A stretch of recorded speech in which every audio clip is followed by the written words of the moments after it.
May mic ka na, may recording software ka na, pero bakit basag pa rin ang boses mo? Di mo ang nais kong masilayan. Lahat ng pagod biglang nawawala. Simple lang ang sagot, lumalagpas ka sa recording level na hindi dapat nilalagpasan.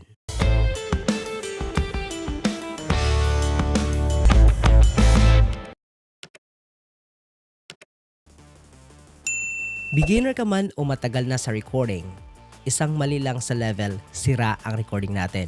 Kung ikaw ay beginner, singer, YouTuber, voice over, o nagre-record lang sa bahay, USB mic man ang gamit mo, XLR mic, meron kang interface o mixer para sa iyo ang video na to. What are recording levels? Ano ba ang ibig sabihin ng recording levels? Linawin muna natin. Recording level is not volume. Hindi ito lakas. Hindi ito lakas ng speaker. Hindi ito lakas sa tenga. Recording level kung gaano kalakas ang signal na pumapasok sa computer habang nagre-record. So kahit mahina ang speaker mo, pwede nang sira ang recording mo kung mali ang level natin. Makikita mo sa software mo yung meter na may numbers tulad ng -18, -12, -6 hanggang 0. Ang tawag dyan ay dBFS, Decibels Full Scale.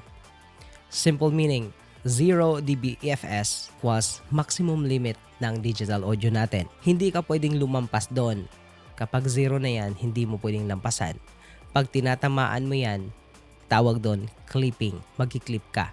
Ibig sabihin sa meter natin, magpupula na yung audio natin. Lahat ng digital recording, Audacity, Adobe Audition, Cakewalk, dBFS ang gamit. Ano ba ang level na hindi mo dapat lampasan? Unang-una, never hit 0 dBFS. Ito ay naka-red meter na siya. Pakikita natin dito sa ating Adobe Audition, lalagpas siya dito sa pinaka-red or pinaka-dulo na siya. Pag nag-record ang meter mo, basag, of course, distorted ang tunog lata ang boses natin. At ang pinaka-importante dito, hindi na yan maaayos sa editing. Kahit anong gagawin natin, hindi na yan maaayos. Babaan mo man ang volume ng microphone mo, yung monitoring mo, basag pa rin. Anong gagawin natin para safe yung recording levels para sa mga beginners? No? So ano ang tamang level na dapat natin kapag nagre-record tayo, kahit sa singing vocals or kahit sa voice over? Ang recommended natin dito ay na average level of -18 dBFS to -12 dBFS. Peak level niya hanggang -6 dBFS maximum. Pag umabot ka sa -6 pero hindi nagre-red, safe ka. Ito yung pinaka-golden rule natin kapag nagre-record tayo o nagvo-voice over. Mas okay ang medyo mahina kaysa basag. Katulad nito, nakaset yung microphone natin sa napakahinang level. Ito ang mga maling madalas gawin ng mga beginners. Nilalakasan natin ang gain kasi gustong malakas. Tinitingnan ang speaker volume, hindi ang input meter. Sobrang lapit sa microphone. Mataas ang gain. Akala okay lang ang red kahit saglit. Hindi okay kahit isang segundo lang na magre-red ang ating vocals.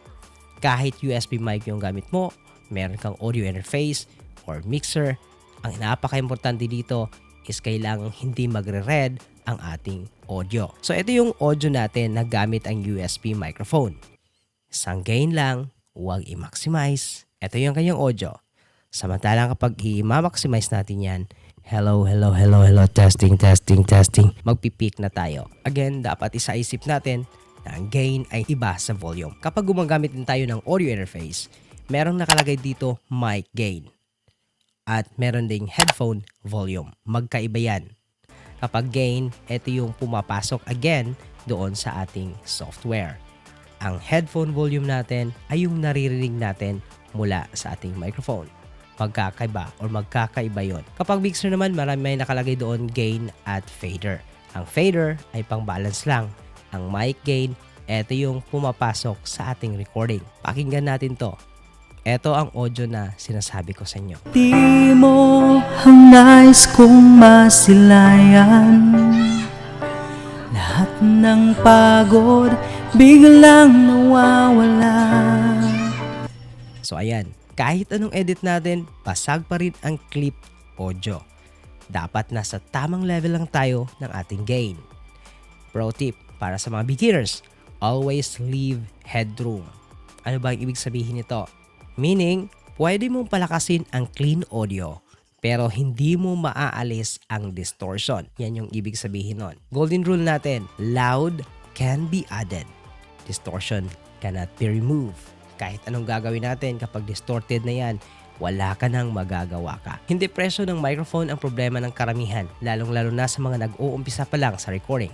Kahit voiceover, podcast, singing vocals at marami pang iba.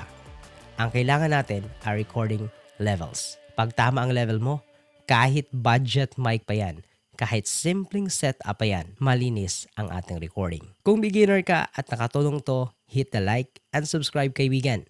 Comment below. Anong mic ang gamit mo ngayon? See you in the next video. RS Official. Happy recording everyone.